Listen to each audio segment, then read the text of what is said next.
Hi everyone, welcome. Thank you for joining me as we today look at Athens and classical Greece.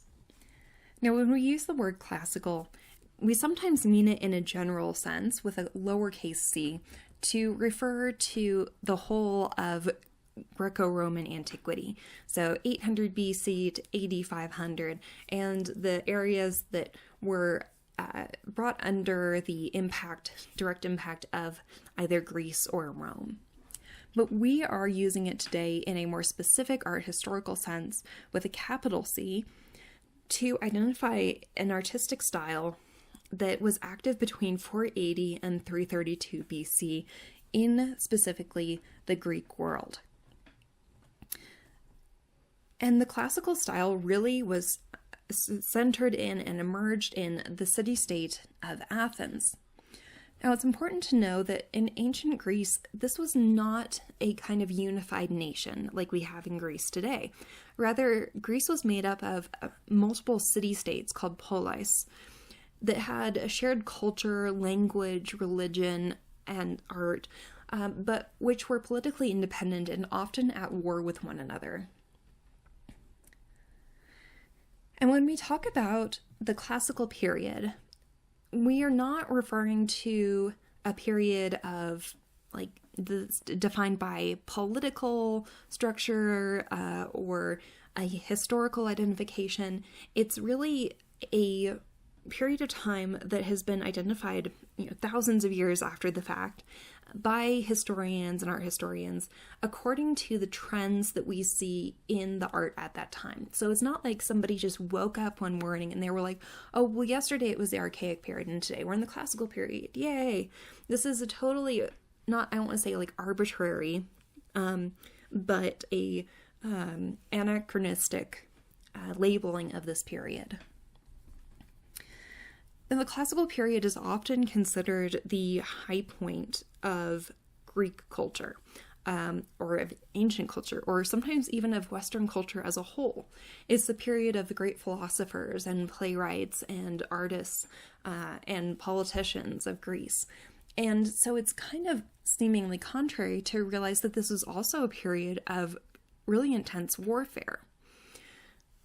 But while we sometimes think of war and cultural flourishing as being things that don't go together, in fact, the classical period was really defined by the conflicts that took place during it.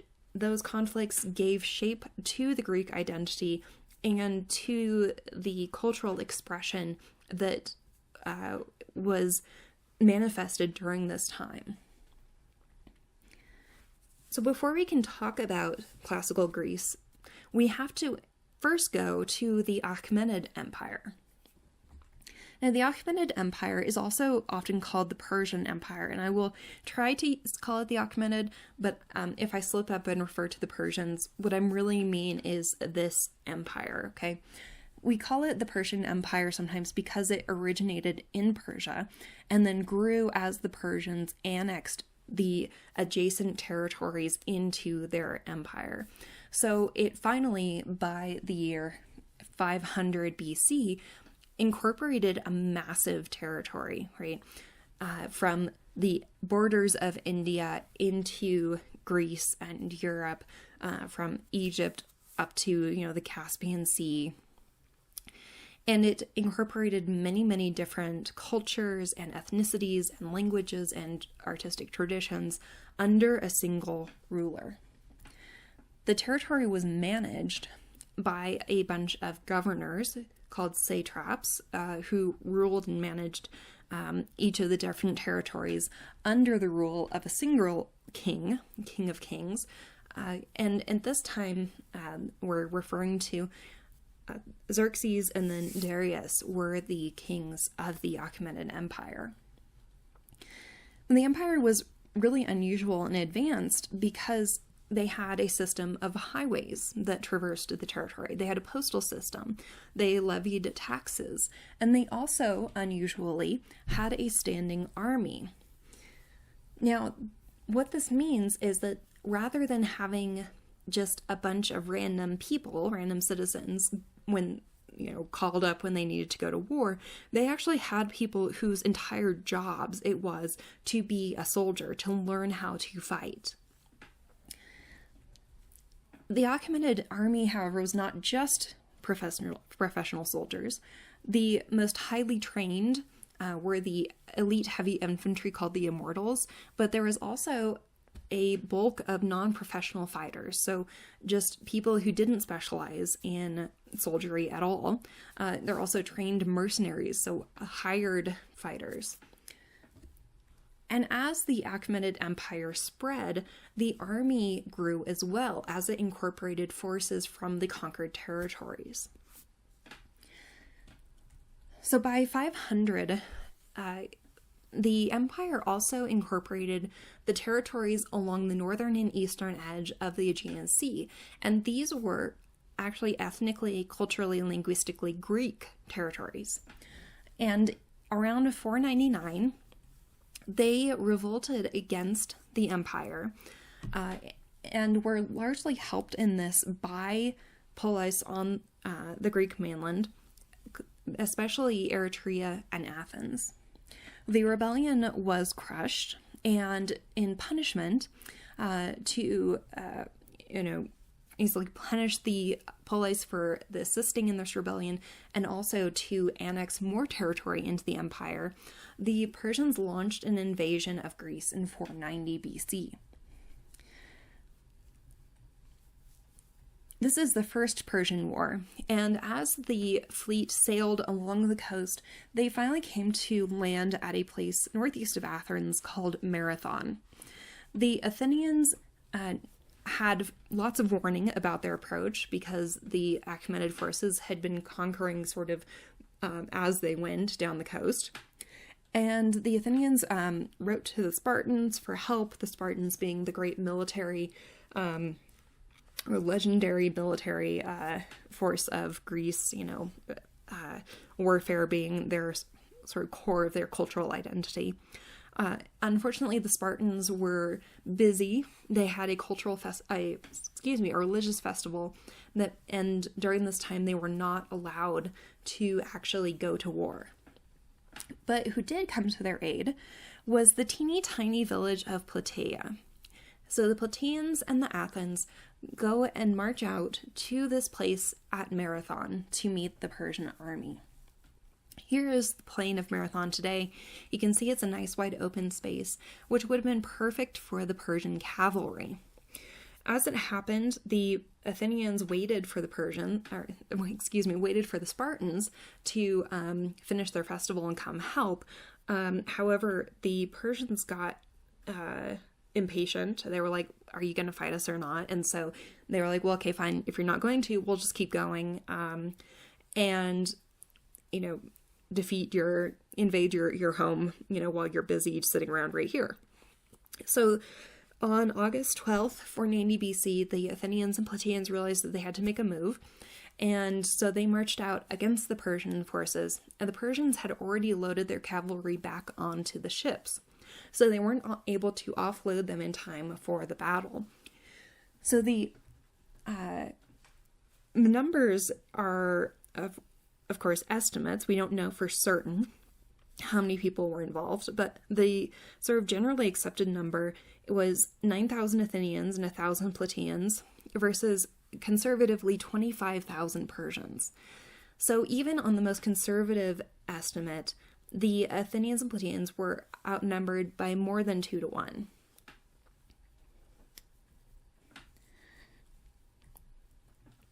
The Athenians and Plataeans used a formation called the phalanx. The phalanx was made up of soldiers called hoplites, named after the shield they carried. The round shield is called a hoplon. And they fought with the shield on their left arm and then a sword or a spear in their right hand. And they would line up shoulder to shoulder so that in a tight formation, the half of the shield would cover the bearer's body, and half of the shield would cover the person to their left. So if they were in a tight formation, and of course they could adopt a looser or tighter formation as the situation required, But in a tight formation, basically it would present a solid wall of shields with spears, which is perfect for deflecting cavalry. And as long as they could maintain this tight formation, a phalanx was basically unbeatable. Now, remember that the Achaemenid Empire was undefeated up to this point. They'd never really encountered troops who were in any way trained or prepared to fight them until now. So somehow, amazingly, the Athenians and Plataeans defeated this far superior force of the Achaemenid army. And the Persians, having been defeated, then got back on their ships and sailed around the coast to attack Athens while it was exposed.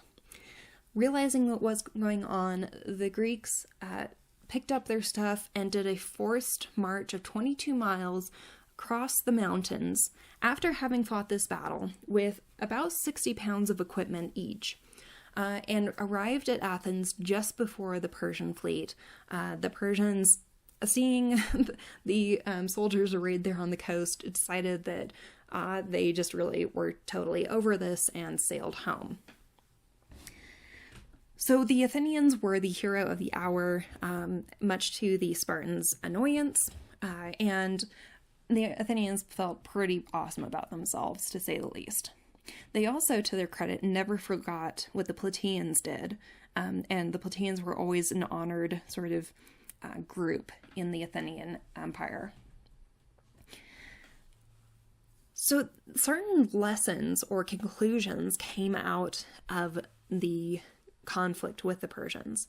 The emphasis on discipline and the control of emotions. Remember, the phalanx only worked if everybody stuck together. And so you had to be really disciplined. You could not let the fear or a panic get the better of you, because if you broke and ran, it would ruin everything for everybody else too. So you had to have this cohesion of individuals within the whole. The part was essential to the whole. And there was also a victory through techne, the word for skill or learning. It's where we get the word technique. And so the idea of learning and of learning a skill as being a sort of a key to victory or winning or excellence. And then we also have the creation of a sense of a Greek identity versus everyone else. The Greek police were happy to fight amongst themselves for most of the time until this outside group, the Persians Empire, came, and then they began to work together, calling on each other for help. Well, it turned out that although they defeated the Persians once, King Xerxes launches a second invasion of Greece. And this is when we have the Battle of Thermopylae, made very famous by the movie 300, in which the Spartans held a narrow pass, preventing the invasion of Greece by the Persians, and at least slowing their passage into Greece and giving the other city-states time to prepare or to evacuate. They were eventually defeated, and as a result, Athens was sacked and burned. However, they'd had time to evacuate the populace. So the city was destroyed, but people survived. And then in late September, there was the great naval battle of Salamis. The Athenians had developed a navy and were able to defeat the Persians in a naval battle. There was another victory against the Persians on land, and then the Second Persian War ended. But the question was, they'd first made an invasion in 490, and they'd been defeated. There was another invasion in 480, which they had also defeated. Could there be a third invasion? That was the question on everybody's mind. Why not? They'd done it twice already. So very reasonably, the different Greek police agreed to create the Delian League, named after the site of their treasury on Delos, the island of Delos. So this was a mutual defense pact, essentially. And the different polis agreed to each contribute money to this fund in order to be prepared should a third invasion happen. And this would allow them to have money on hand to hire mercenaries, to get supplies, arms, armor, etc. And all of the funds for this mutual aid league would be stored on Delos. Delos was a thing called a Panathenaic sanctuary, which meant that it didn't belong to any of the polis. Everyone was welcome there because it was a holy site. They also all agreed to leave the ruins as memorials. So Athens was not at all the only city that was destroyed during these wars. Other cities had suffered too. And they said, okay, we're going to leave some of the important buildings in each of our cities as ruins in order to serve as a memorial, as a very present reminder to future generations that this had happened in the past and it could very well happen again. So they needed to not just remember the past, but be prepared for the future. Well, this is where we get the Periclean rule of Athens. Pericles was a general in the Persian Wars, and he became essentially the leader of Athens following the Persian Wars from 461 to 429 BCE. And this period then is called after him Periclean Athens. Now, Athens was a democracy, but he was really the de facto leader. And Pericles decided that it would be a great thing if they rebuilt the Acropolis in Athens. Now, Acropolis just means high city. So it's the high point of any Greek city. It's usually the oldest part of the city because if it was founded during the Mycenaean period, they would have built the fortress on top of the hill. And that's the case for Athens. And the Acropolis had been destroyed and burned during the Persian Wars. It was one of the places that they were going to leave in ruins as part of that agreement, right? Well, Pericles said, no, let's not do that. Let's actually rebuild it. Let's rebuild it and make it full of monuments that show how completely awesome Athens is. And, oh, by the way, let's use money from the Delian League funds to do it. Bold move, to say the least. I remember Athens had the navy, and so Delos, being an island, was completely accessible to the Athenians and could not be really reached by anyone else. So there was no one to stop Athens from doing this. Here is a reconstruction of the various buildings on the Acropolis that were involved in this Periclean building plan. We're going to be focusing just on one of them, the most famous, and that is the Parthenon. The Parthenon was built over a period of time by two mathematicians, Ectinus and Callicrates, and then also the sculptor Phidias, who was a friend of Pericles. There are a lot of unusual things about the Parthenon. For one thing, it's built entirely of marble, so a really expensive material. It's also covered in sculpture, more than there actually needs to be, more than is usual for a temple. It doesn't follow the style rules that are set out for Greek temples. The Greeks really, really, really liked rules in their building codes. There were certain things that you did and did not put together, and the Parthenon breaks these rules. It's also really elaborately engineered. It's far more complicated than it really needs to be. So what do I mean by that? Well, first of all, we'll talk about just the layout of this building. It's a rectangle. There are columns around all four sides, and then the actual interior structure has basically two rooms: the treasury, where all of the sort of donations and the wealth of the city was kept. And then we have this room called the cella, which is the word we use to identify a room in a temple where the statue of the deity is kept. So two rooms, very large structure, columns all around, right? It looks very straightforward, but in fact, there's nothing straight about this whole structure. we've analyzed the Parthenon and find that there are a lot of real oddities in its shape. For example, the base, the foundation, what we call a stylobate, is actually curved, and you can see that in this picture. It is actually visible to the naked eye if you go there, that it kind of goes up and then down, right? There's like a high point right here. It's bowed, essentially. We also can tell that the columns are actually slightly wider in the middle than they are at the top or the bottom.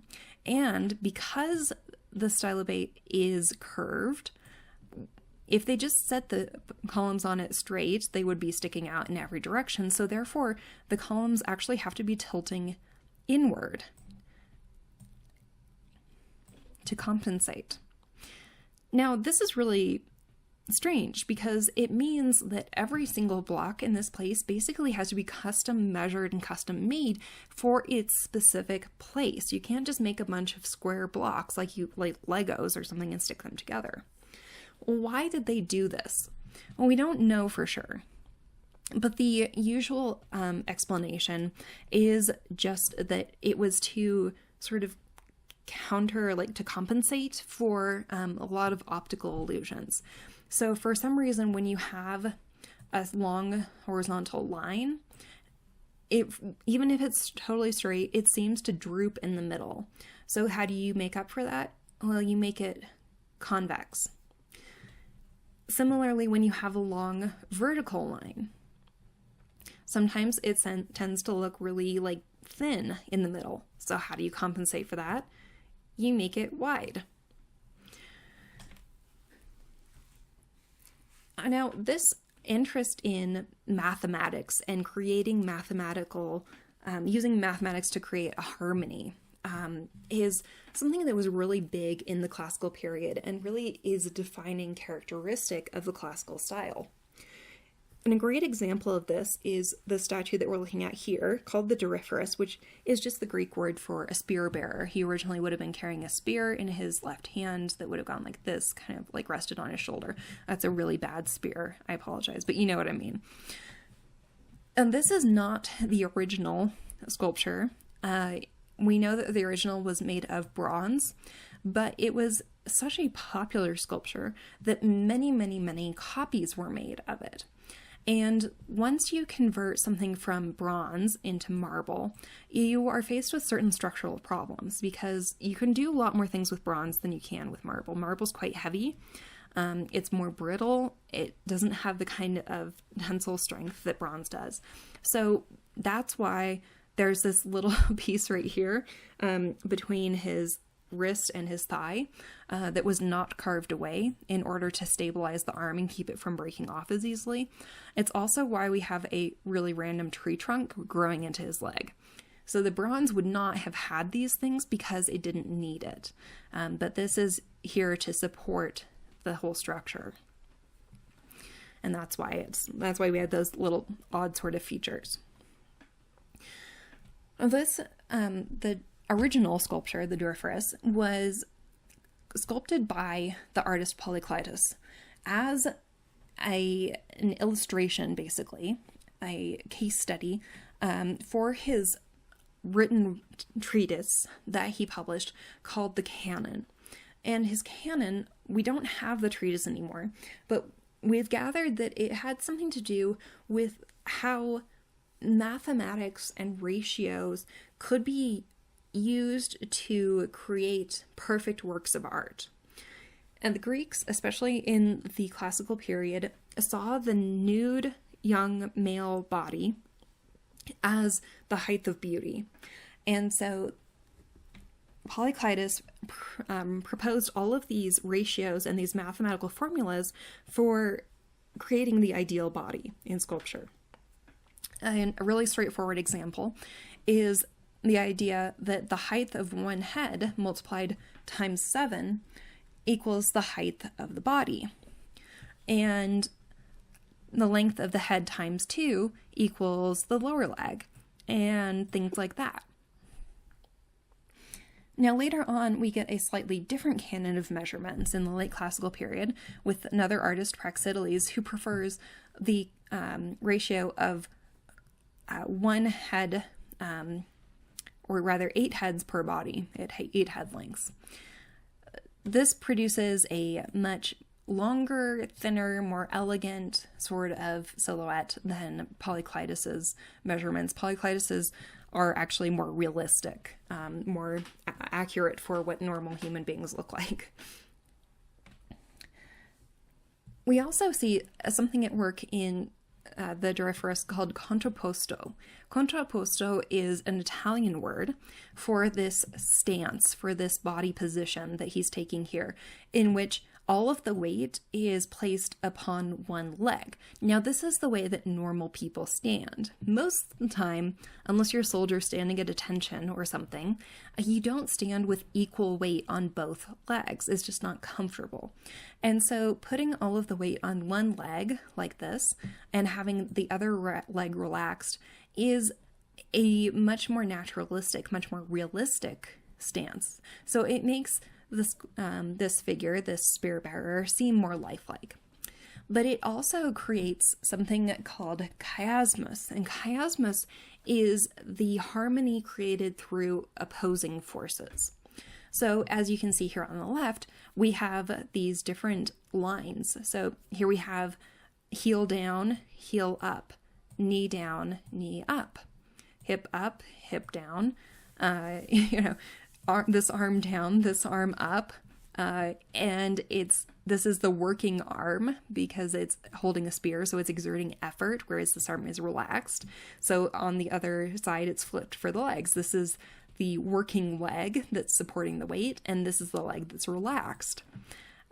And in this way, through all of these opposites, there creates a harmonious whole. So he's looking to the right, his torso is turned to the left, so on and so forth. So this is a very deliberate pose. It looks extremely natural because, it is. Like I said, this is how normal people, stand.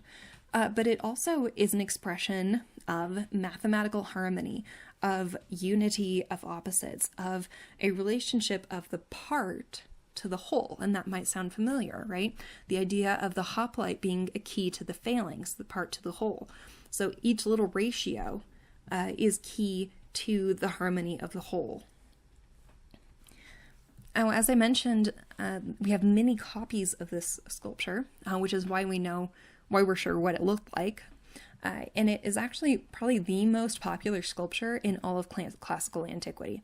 So it was very, very popular. We have lots of different copies, as you can see. Now, to return to the Parthenon, the structure itself, in a way, could be considered a sculpture because it was crafted so precisely. But it was also covered in different sculptural elements. We have the statue of Athena in the inside. We have a pediment sculpture on each of the ends under the roof. There's also a continuous frieze and something called metopes, and we'll look at those in a minute here. But first, looking at the inside, we do not have this any longer, but we know from descriptions that inside was a massive statue of the goddess Athena. Parthenos means the virgin. And Athena was a virgin goddess. She was a virgin, and she was also born through a virgin birth because she spontaneously generated out of Zeus's forehead, as one does, right? So Athena Parthenos, Athena the virgin. Parthenon means place of the virgin. So it is a temple dedicated to Athena, and here her statue inside was crafted with gold and ivory. Now, the fancy art history word for this is chryselephantine. Elephantine meaning ivory. And of course, you can remember that because one of the sources for ivory is elephant tusks. And then chrys meaning gold. Like a chrysanthemum is a gold flower. Phidias, the overseer of the whole Parthenon and Acropolis project, was the sculptor of this massive statue. And I suppose it's important to say that this was not solid gold and ivory. Rather, it had a wooden core, and then sheets of gold and ivory were put on the outside of it, like a shell. On either end of the temple, in the eaves under the roof, we have also sculpture. This one on this end isn't in great shape. And this one is the birth of Athena. It's in better shape. And since this is a temple dedicated to Athena, it makes sense. Both of the topics that they chose make sense. The birth of Athena, and then the competition between Athena and Poseidon to determine who would be the patron god of the city of Athens. Now, obviously Athena won, and that's why it's called Athens. But we're going to turn now to look at the frieze. The frieze is really weird here because the type of temple, the type of rule or order that the Parthenon follows is Doric. And in the Doric order, temples do not have friezes, and yet this one does. And it is here, it's in the sort of second row of columns. So in this cutaway here, you can see the frieze is this section here. Okay. Now, this is weird because obviously, like I said, this temple shouldn't have a frieze. It breaks the rules. But also, you can see it here. I mean, I think I took this picture, actually. You can see it here from standing below, but only because there's no roof. So if the roof still were intact on this temple, it would be too dark up here for you to actually see this. So it's a little bit strange to have put this here at all. And the general explanation of why is just because they could. Because this is not just a temple to Athena, but a temple to Athenian greatness, to the greatness of the city itself. Now, it wraps around the whole temple, and the topic, we're pretty sure, is something called the Panathenaic procession. Now, the Panathenaic procession was part of a festival, Panathenaic meaning all of Athens, and everyone in the city participated in this festival. The festival culminated in a procession, a parade, that went up to the Acropolis and presented the statue of Athena with a new robe, a new peplos. And here we can see the presentation of this garment by a young woman to one of the priestesses in order for the robe to be placed on the statue. Watching this presentation are various gods and goddesses seated here and actually interested in what it is that these humans are doing.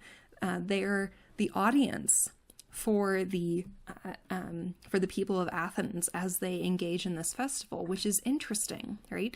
The idea that the Athenians are actually the subject here, that they are the ones being watched by the gods, that even the gods here are interested in what these humans are doing.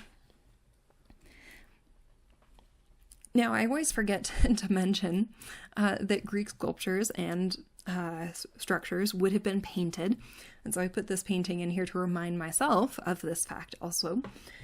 This is a 19th century painting by an artist who is imagining that perhaps, since you couldn't see this frieze otherwise, maybe after he was finished working on it, Phidias had an exhibition basically where people could come and look and see his work. We don't know, but it's perfectly logical that this could have happened. But it also shows you that it would have been painted, right?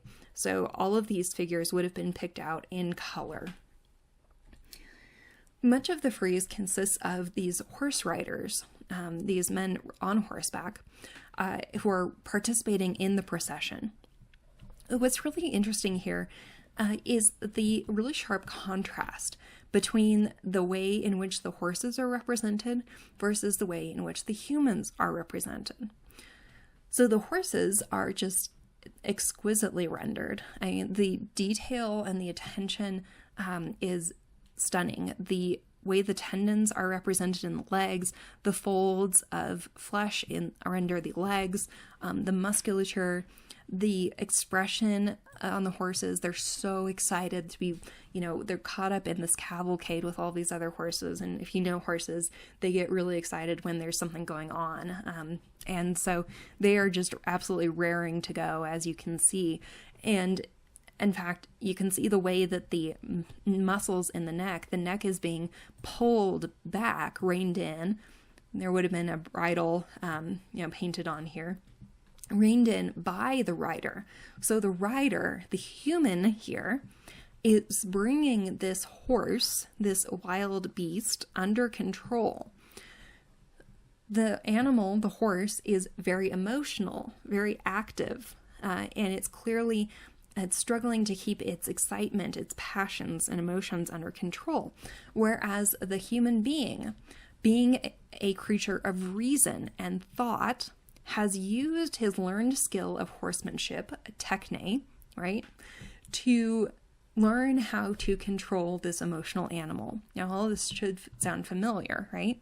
It's the idea that humans can and do use their brain in order to learn skills that lead them to victory, that lead them to triumph over nature, over emotions, and over barbarians like Persians. We're going to look now at the metopes. And metope is a bit of an unusual word if you're not familiar with Greek art. But it describes these square panels of sculpture, of relief sculpture. They are sort of in the same zone as the frieze, but whereas the frieze is on the interior sort of line, the metopes would have faced outwards. They would have been easily seen. And there would have been another one right here that's now missing. So they are little vignettes almost. We have one here, and then we have this set of 3 vertical bars that are called triglyphs, and then we have another metope. Each of the faces of the Parthenon has a different subject for its metope. So on this side we have the sack of Troy, and then on the other 3 sides we have famous combats. The word machi, it means a combat or a contest or a battle or a fight. So on the east side, we have a battle between the gods and the giants. Kentaramaki, we have a battle between humans and centaurs. And then Amazonomachy, we have a battle between heroes and Amazons. We're going to look at the Kentaramaki metopes. We'll look first at this one. Unfortunately, as you can see, it is damaged. So there would have been obviously an arm here. He probably would have been holding a sword or something. And then his head right here turned to look at the centaur, who he is holding perhaps by the hair. The centaur is kind of rearing back. And we need to have a leg right here. Okay. Another arm, leg somewhere in here. Anyway, you get the idea. So we have this really beautiful, honestly, composition. This really bold diagonal created by the body of this human as he stretches back his arm to deal this finishing blow to the centaur. And look at the way in which his robe really highlights, it acts as a backdrop essentially for his body. Remember that for the Greeks at this time, the young male human body, athletic body, was considered the height of beauty. And so here it is put on display in all its glory for the viewer's enjoyment.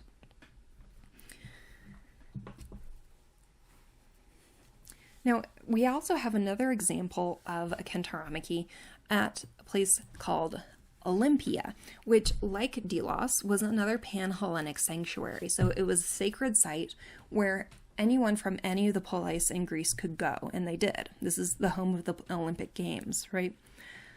So at the Temple of Zeus at Olympia, the Kentaramaki was the subject of one of the metopes, so it occupied this triangular space here under the under the roof. And you can see that the layout of the sculpture is designed to fit this triangular shape. Now, the story of the Kenteramaki is actually a specific sort of story or legend. The story goes that a family named the Lapiths were having a wedding, and they very politely invited everybody to it.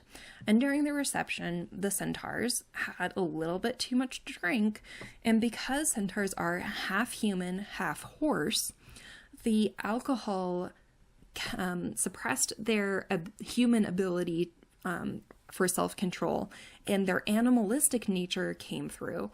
And so they then decided to try and carry off and rape all of the women, which obviously did not go over well. That's not good party behavior. So the Lapith men then fought them to take back the women, and it was basically just chaos until eventually Apollo here at the center stands up and is like, everybody just stop, like settle down, knock it off. He reaches out his arm here in a gesture of authority, telling everyone to stop. Now, obviously this is quite fragmentary. We have a lot of pieces that are missing, but we're going to focus on this vignette right here. Here we have a Lapith woman, so a human woman, who is being carried off by a centaur. The centaur here on the right, his features are kind of worn away, but he has features that would have been read by a classical Greek as being ugly and animal-like, and thus revealing his inner nature. Right? It's kind of the Disney theory that if you're bad, then you're ugly, and if you're good, then you're beautiful. It's not very complex logic. So we have the centaur here. He has a big beard, lots of hair that's wild, and he has one arm groping this poor woman, and his other arm wrapping around her back.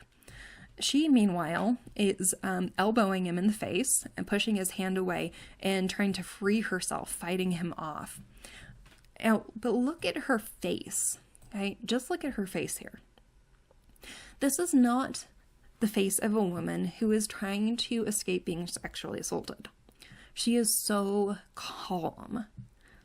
If you just had just a detail of her face, you would never guess what was going on in the larger scene. And again, this is really characteristic of classical art, this idea of humans being creatures of reason and therefore able to control their passions. So it's not that, the Greeks expected her to not be upset by this. Clearly she is. She's fighting him off, as she should. Rather, it's showing the superiority of humans over animals and animalistic beings like the centaurs. Here is another scene on the opposite side. We have a human man trying to fight one of the centaurs. The centaur here, we actually have a fragment of his ear. He has kind of like donkey ears or goat ears because, that's what centaurs look like, I guess. His hair is quite wild and curly and long compared to this guy's. He has the wild, tangled beard. And look at what he's doing. The centaur is actually biting the arm of the Lapith. Now, this is cheating, right? That's not good sportsmanship. Now, you might logically say, okay, are you really going to have good sportsmanship when you're carrying off women to rape them? No, but that's beside the point. The point is that this shows us that these centaurs are just bad news, right? They are clearly not good company. They can't handle their liquor. They want to rape the women, and they can't even fight fair. They fight dirty. So another sort of underscoring of the point that the Lapiths, the humans, are the good guys, and the centaurs are not. So at both Olympia and on the Athenian Acropolis, we have this common theme of the celebration of reason and humankind and its learning over animalism, brutality, emotion, and disorder. When we consider the decoration on the whole of the Parthenon and of the Acropolis as a whole, we really can see that this is not just a celebration of Athena, but rather it's a symbol of Athenian greatness. We have the use of Delian League funds to pay for all of this. There's this real proliferation of unnecessary cost and ornament in every level of the construction. And we have the showing of everyday Athenians at the same level as the gods through the Panathenaic procession frieze. The fact that we have these everyday people shown on a monument at the same level, right, in the same work as the gods and heroes is really saying something. So when we think about the characteristics of high classical Greek art in both the Parthenon and in general, we can see some certain trends. The figures will have naturalistic looking drapery that is used to indicate the full three-dimensionality of bodies, even on a relief sculpture like this. There's also a real emphasis on orderliness in the composition and a lack of emotional expression, not just in the faces, because even here we can't see the faces really, they're too damaged, but the entire work as a whole is very calm, very composed. We also have an emphasis on heroic male nudity, not female nudity. We don't get any of that until a very late classical period. There's a celebration of mathematical harmony and of reason as beauty, and also the presentation of highly idealized bodies. One of the major events of the classical period, the second sort of great conflict other than the Persian Wars, is the Peloponnesian War. Now, unlike the Persian Wars, the Peloponnesian War is a conflict between the specific Greek polis. So we have Athens and its allies on one hand versus Sparta and its allies on the other. Sparta excels on land, whereas Athens, having the navy, excels on sea. All of Greece is involved, and actually both sides even appeal to foreign powers, like the Persians, for help. Throughout this whole period, there are plagues, droughts, and famine that exacerbate the already really serious damage that is caused by the war. And it's really a war of attrition, right? Neither side actually wins. Sparta wins in name only and installs a puppet government in Athens, but in truth, all of Greece is really weakened and severely damaged. And this leaves them open to invasion later on by the Macedonians. We have the rise of Philip II, who invaded Greece and annexed it onto his expanding empire. But you may be more familiar with his son, Alexander the Great, who expanded the Macedonian territory from Greece and Macedonia and the Aegean world all across Anatolia into the Middle East and Asia Minor, all the way to the borders of India. And it was Alexander and his followers who spread Greek culture throughout this whole area, introducing a period that we call the Hellenistic era, and which had its own very distinct type of art and cultural production. But that is a talk for another day.